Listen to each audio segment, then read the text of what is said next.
Hola, buenas tardes a todos y a todas. Hoy es día 11 de octubre y vamos a llevar a cabo la sesión número 6 de Tecnología Industrial. He visto que ya muchos de vosotros habéis entregado bastantes actividades de las que se han ido mandando. Como sabéis, hace poco subí una serie de materiales complementarios para aquellas personas que tenían un poco de dificultad con el tema de notación científica, aplicación de fórmulas, conversión de unidades y básicamente gestión de fórmulas y combinación entre ellas. Bien, sé que algunos lo habéis ido mirando ya, otros no, en fin. Esto es algo que yo he hecho por mi cuenta, o sea, no es material del curso, por lo tanto no es obligatorio, ni mucho menos. Es para intentar daros un pequeño empujoncillo a aquellos que pues lo tenéis un poco olvidado porque hace tiempo que no lo estudiáis o no os acordáis muy bien. Los que lo miréis y lo trabajéis, me agradecería que me dijerais, pues bueno, qué os parece, si os parece bien, si hay mucha información, si hay poca, si en definitiva, si os es de utilidad o no, para que poco a poco, bueno, a lo largo del curso, lo podamos ir mejorando. Bien, hoy vamos a continuar con nuestro tema de la energía y de los recursos energéticos, tema número 1, unidad número 1, extremadamente de actualidad. No sé si veis las noticias o no, imagino que muchos y muchas de vosotros sí, pero a mí me sorprende, me llama mucho la atención la cantidad de noticias que tiene que ver con el tema energético, cada vez más. Hoy en concreto era un no parar, o sea que es un tema que se está poniendo muy serio. Como muchos medios de comunicación dicen, este invierno va a ser muy frío, muy complicado, en fin. Y por eso, pues bueno, poner en valor aún más que todos tengamos una serie de nociones y de conocimientos en temas energéticos, porque estamos viendo que es de vital importancia y cada vez más. Hola Miguel Ángel, bienvenido.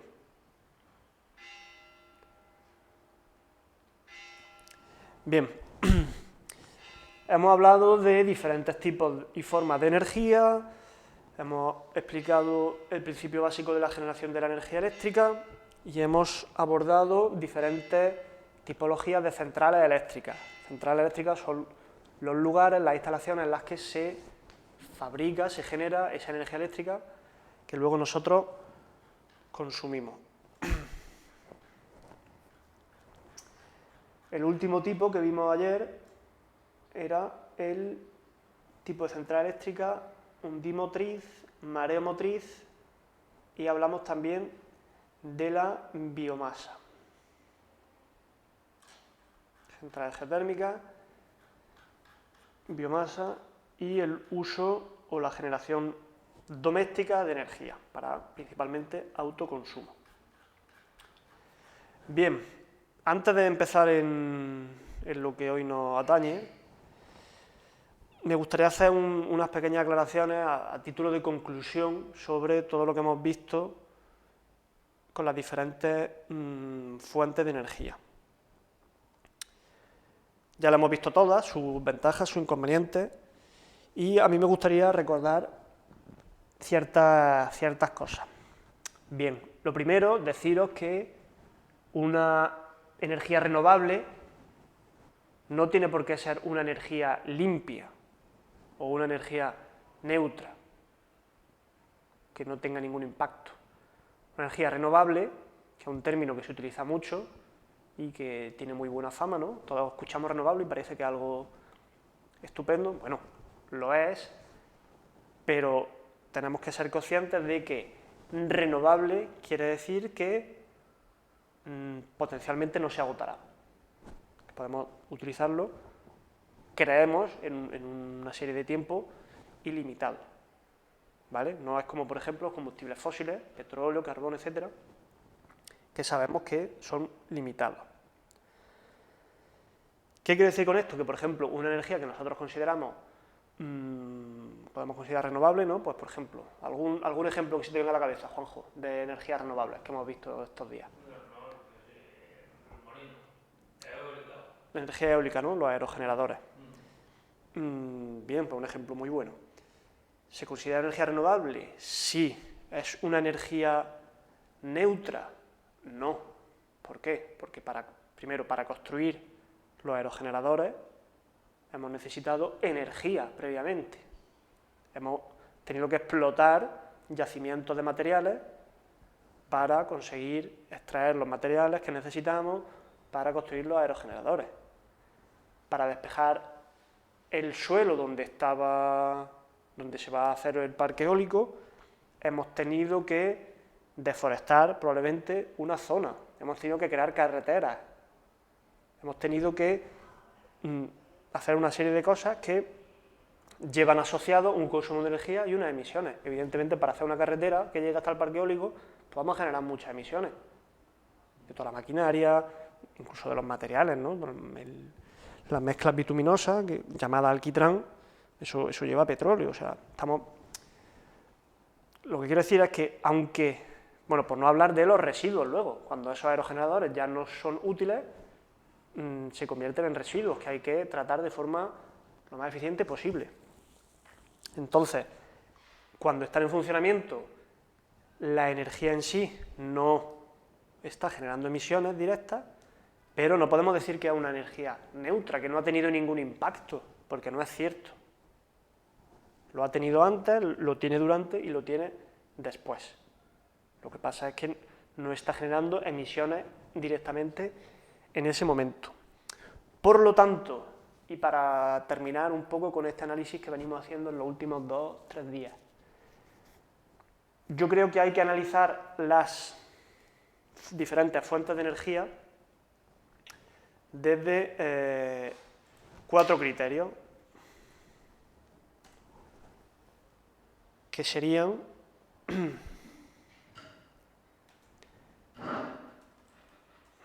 la disponibilidad,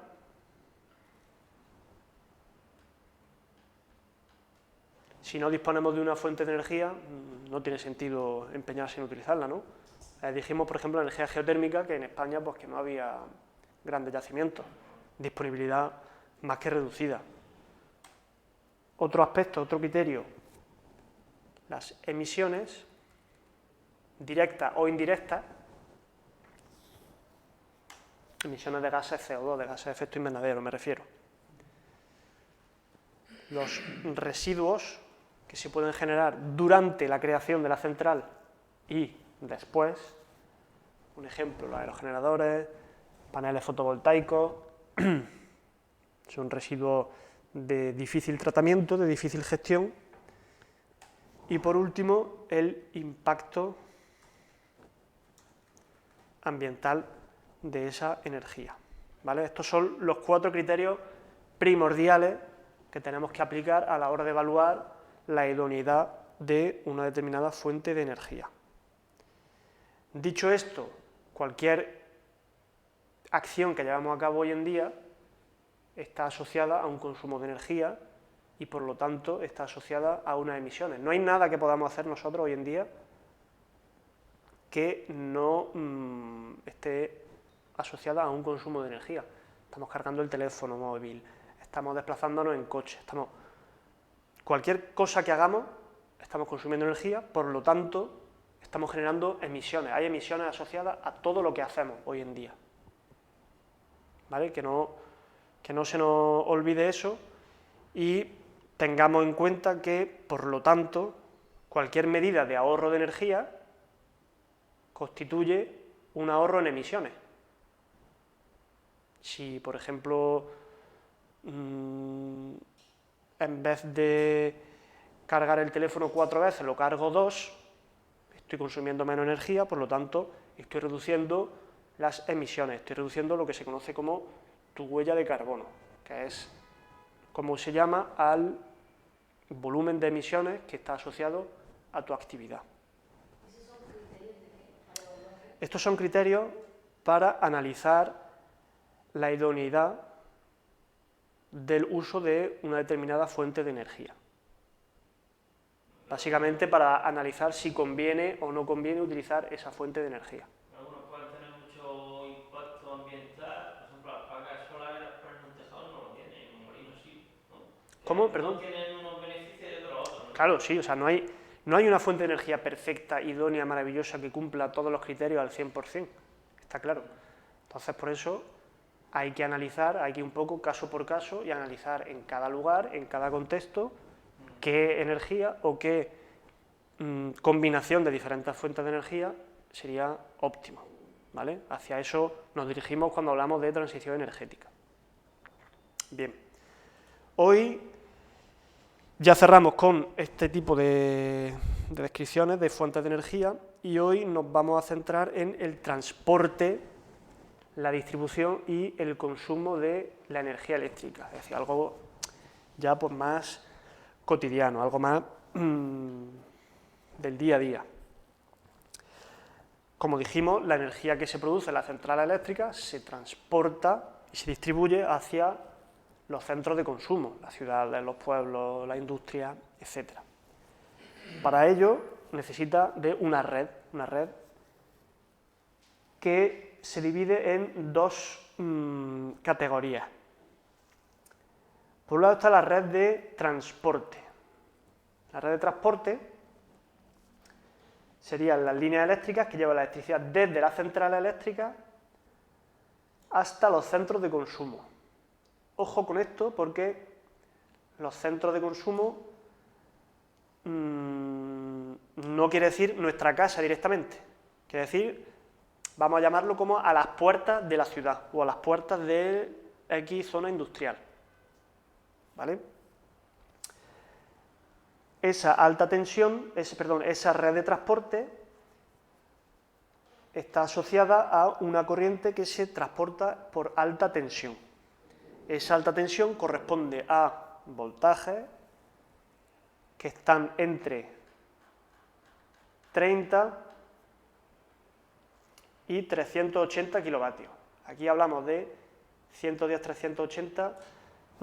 Yo por mi experiencia prefiero decir 30, 380, porque dentro de la alta tensión, no, está la alta tensión de un tipo y de otro tipo que es menos alta tensión, pero que sigue siendo alta tensión. Entonces, podemos decir que entre 30 y 380 kilovoltios, para mí es alta tensión, o sea que este 110 lo cambiaríamos por un 30. Bien, si vemos este ejemplo, este esquema nos resulta más sencillo. Esta parte de aquí, red de alta tensión, es lo que también se conoce como red de transporte. Hemos dicho que había dos categorías dentro de la red, por un lado el transporte y por otro lado la distribución. Pues bien, esta parte de aquí, la red de alta tensión, sería la red de transporte. ¿Hasta dónde llega esa red de transporte? Hasta una subestación transformadora. Ojo, no un transformador, como aquí abajo, sino una subestación transformadora. Seguramente hemos visto alguna vez en las afueras de algún pueblo, de alguna ciudad. Aquí la quitaron, ahora está camuflado. Está camuflada, ¿no? Pero sigue estando. Sí, no, la encendió, sí. Claro, si no, no habría luz. Estaba al lado de la ciudad. Vale, entonces esto es lo que yo decía que es lo que llega hasta las puertas de la ciudad, ¿vale? No llega hasta la casa directamente, llega hasta las puertas de la ciudad. No entiendo. Entonces todo eso que está ahí es una red de transporte. Es una red que se llama red de transporte, que transporta la energía desde la central, que estaría aquí, hasta la subestación. Se llama red de transporte. Y transporta la corriente en alta tensión. Que quiere decir que... Pero en realidad son transformadores que bajan la tensión y ya está, ¿no? Sí, pero funcionan de forma diferente. A los que la suben. Entonces, hemos dicho que esa red de transporte funciona en alta tensión con voltajes que irían desde los 30 kilovoltios hasta los 380 kilovoltios. Y llega hasta la subestación transformadora. ¿Vale, Noemi? Vale. En esta subestación transformadora lo que se hace es bajar un poquito la tensión, ¿vale? y ya entraríamos en categorías que irían desde 1 kilovoltio hasta esos 25 o 30 kilovoltios. Por lo tanto, esta etiqueta tampoco es del todo apropiada. Yo esta la cambiaría por 1 kilovoltio y 30 kilovoltios. Esta red que comienza aquí, a partir de la subestación transformadora, ya no se llama red de transporte, se llama red de distribución, porque vamos distribuyendo hacia los diferentes lugares reales de consumo.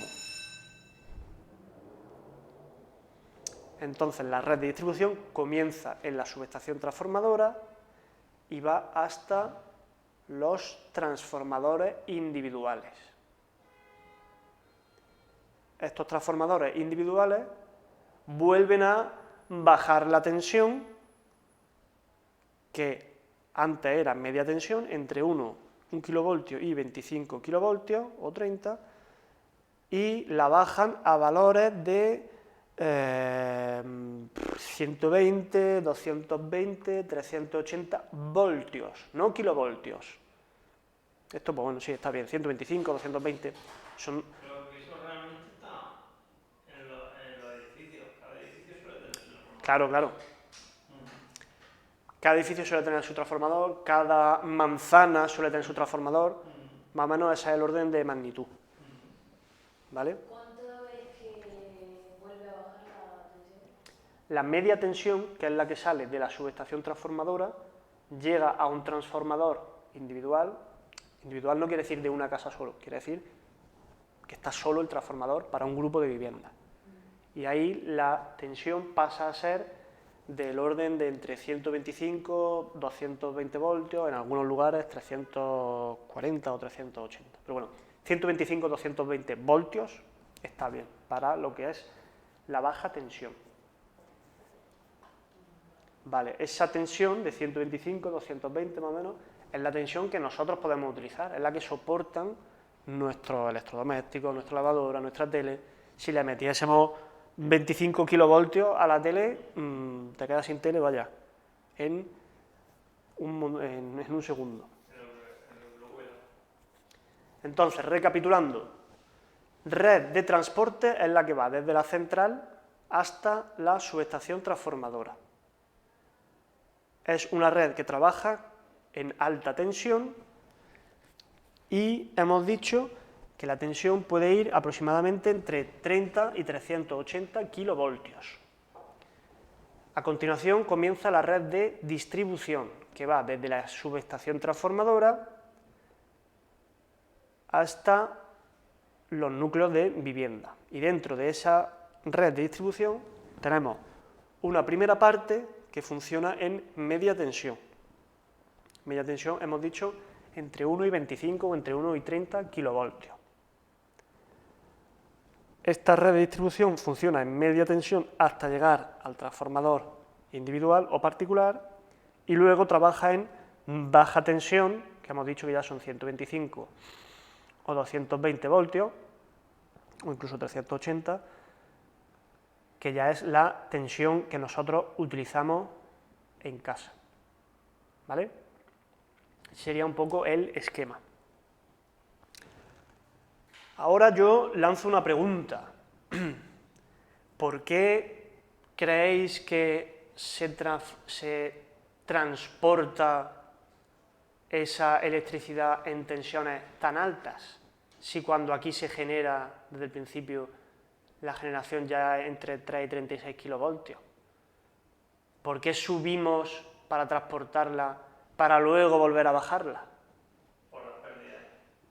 Por las pérdidas. Porque con secciones más finas de cable pues puedes transportar mucha más cantidad. Vale, muy bien. Eso es exactamente lo que queríamos decir. Cuando hacemos circular una corriente eléctrica por un conductor, por un cable, hay una parte de la energía eléctrica que se disipa en forma de calor. Como si el cable se calentara y una parte de la energía que estamos transmitiendo se transforma en calor, se disipa, por así decirlo, se pierde. No se pierde, sino que se transforma en calor. Pero decimos que se pierde porque no la podemos utilizar como energía eléctrica, que es lo que queremos. Entonces, esa... ¿Puedo hacerlo aquí? ¿Aquí aparece o no? Ese efecto de disipación de energía en forma de calor se conoce como efecto Joule, que tiene que aparecer por aquí en alguna parte de los apuntes, no sé muy bien dónde aquí. Bien. ¿Veis? La energía eléctrica producida debe transportarse por los cables con las mínimas pérdidas posibles por el efecto Joule. Es decir, cuando transportamos una energía eléctrica por un cable, se produce una pérdida, una disipación en forma de calor. Esa energía disipada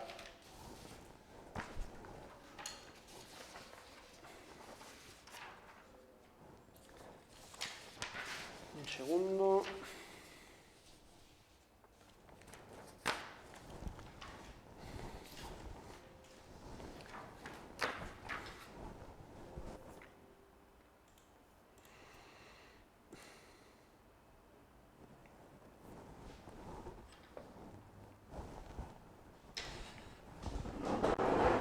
Vale, ese efecto Joule, que hemos dicho que es el que explica esa energía disipada, se puede expresar de la siguiente forma.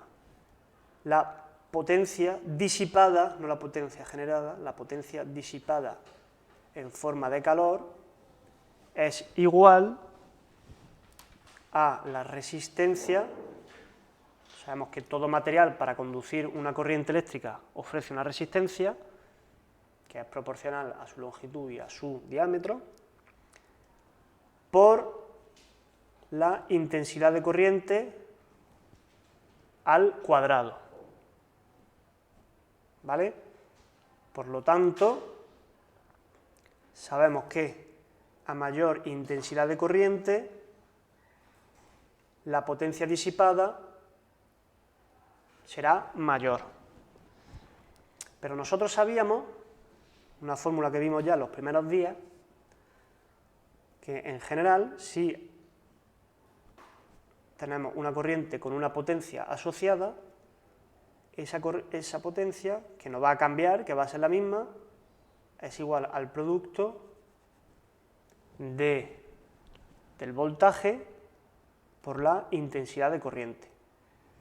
Si nosotros sabemos que la potencia no va a cambiar y queremos que la intensidad sea pequeña para que la potencia disipada no aumente, lo que tenemos que hacer es aumentar el voltaje para que la intensidad sea pequeña y por lo tanto esta intensidad, cuando la metemos en esta fórmula, nos dé lugar a una potencia disipada, a unas pérdidas lo menor posible.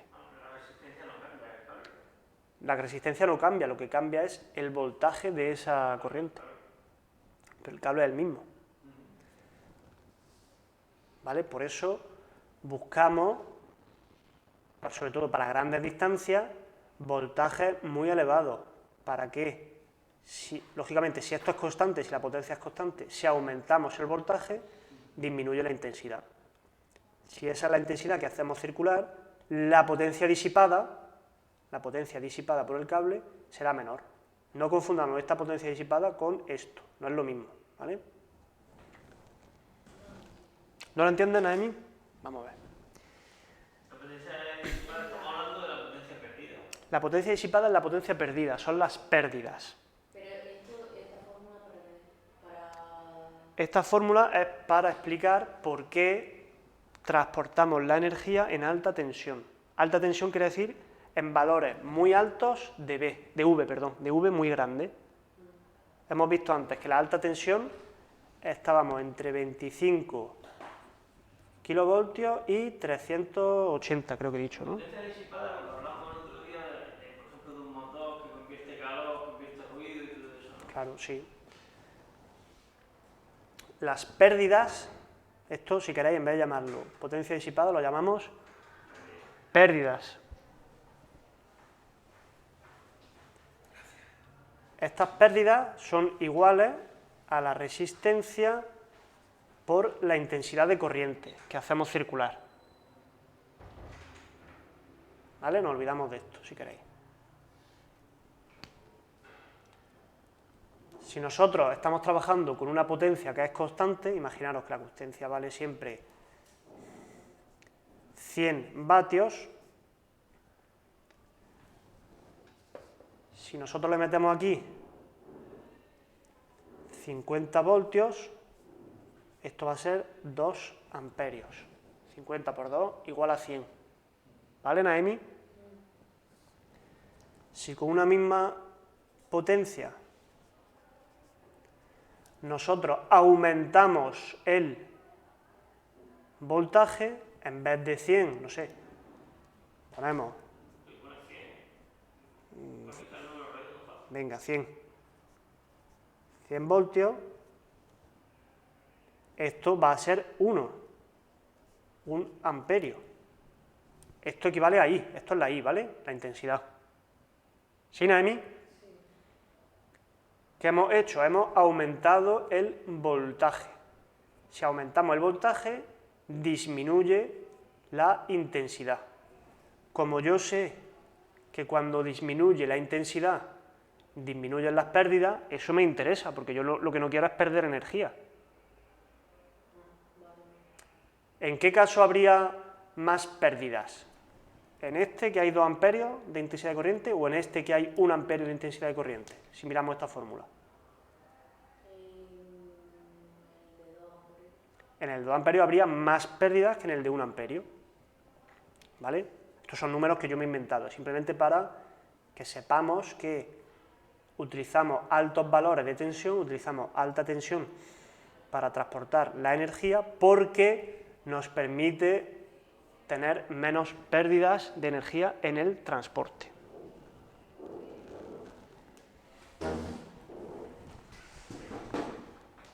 ¿Vale? ¿Está claro ahora? Bien. ¿Los de casa está claro? ¿Os suena chino? ¿Os suena algo?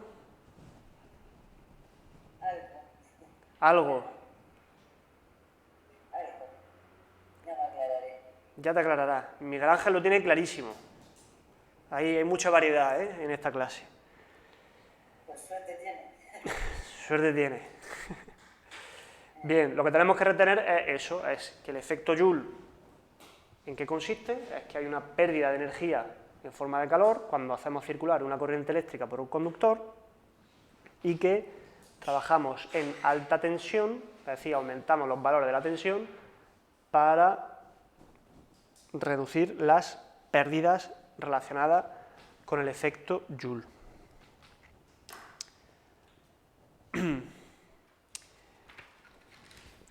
Bien. La redistribución, bueno, ya hemos hablado de ella. Hemos dicho que era la que iba a partir de la subestación transformadora. Bien, hoy vamos a hacer una serie de ejercicios. Hoy vamos a notificar una serie de ejercicios. Ayer dijimos que íbamos a hacer del 7 al 12 y hoy vamos a notificar del 13 al 17, es decir, 13, 14, 15, 16 y 17.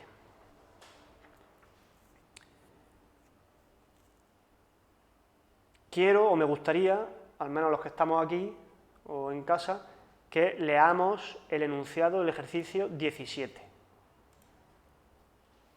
y que pensemos en si seríamos capaces de hacerlo o si hay algo que no sabemos muy bien lo que es.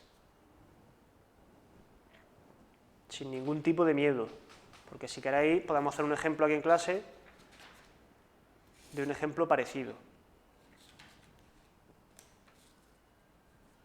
Pero eso hay que entregarlo. Eso hay que entregarlo, sí.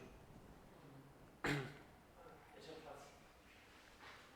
Habrá gente que le parezca más fácil, gente que le parezca más complicado. Es todo lo que veo fácil. Lo de la corriente y de eso.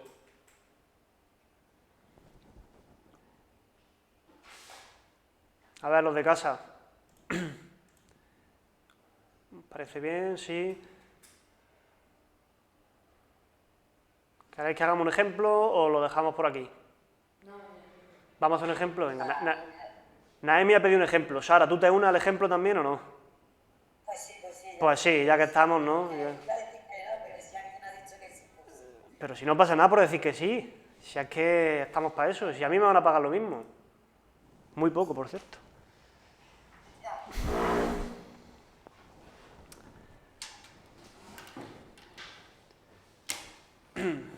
Vamos a ver.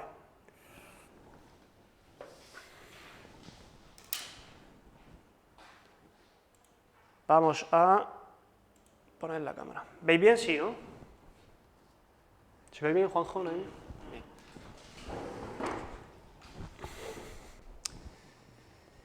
El enunciado dice que vamos a pasar una... ¿Pero qué dice exactamente? Las palabras exactas, correctas. Que tenemos, o sea, es que no lo sé, supongo que habrá un gasto de 1800 vatios, ¿no? Un gasto de 1800 vatios... Vamos a ver.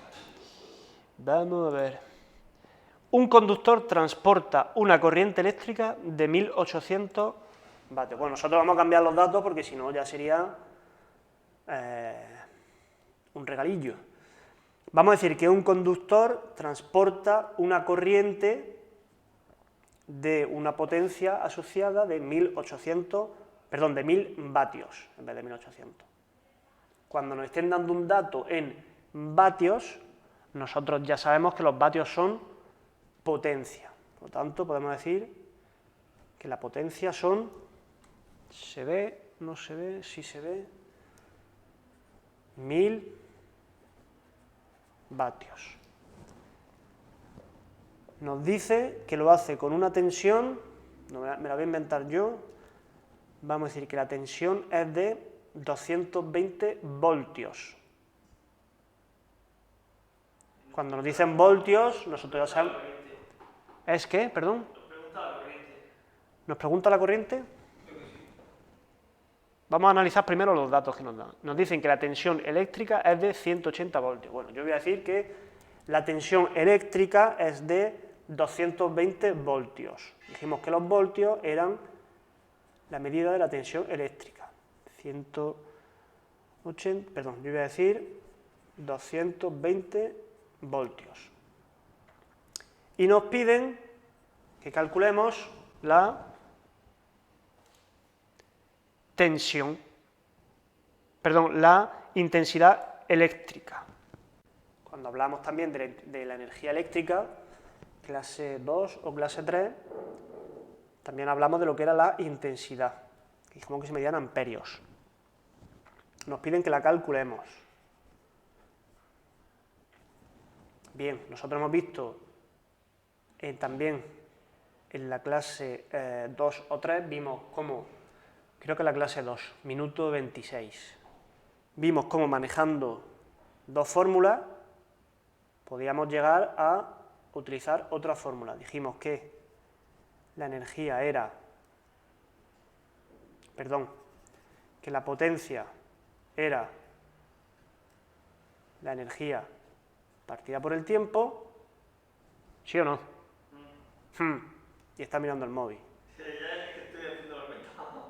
Y la potencia eléctrica dijimos que era voltaje por intensidad de corriente por tiempo. Si nosotros combinamos esas dos fórmulas, no lo voy a volver a hacer, sabíamos que la potencia, sustituyendo una fórmula en la otra, sabemos que la potencia es el voltaje por la intensidad. Por lo tanto, la intensidad es la potencia dividida por el voltaje. ¿Sí o no? Pues si sustituimos en esta fórmula, sabremos que la intensidad es la potencia, 1000 vatios, dividido por... Uy, aquí me he equivocado, esto es una V, perdonad. Por 220 voltios. ¿Cuánto me da? 4,54 ¿qué? Amperios. ¿vale? Es muy sencillo, es simplemente aplicar esa fórmula que ya habíamos visto en otras clases. A Sara a lo mejor le suena, a Naemi no porque ha llegado hoy, pero se va a poner al día ya mismo. ¿Te has pensado que era aquello, Una cosa de locos. Si esto es más fácil que todo. Bien. ¿Alguna duda? ¿No? ¿Los presentes, los ausentes? ¿Nada más que decir? Sara, ¿sí? ¿Tú querías decir algo? ¿No? Hasta luego, pues nada. Muy buenas noches. Que tengáis una buena semana. Nos vemos el lunes que viene. Venga, un saludo. Hasta luego.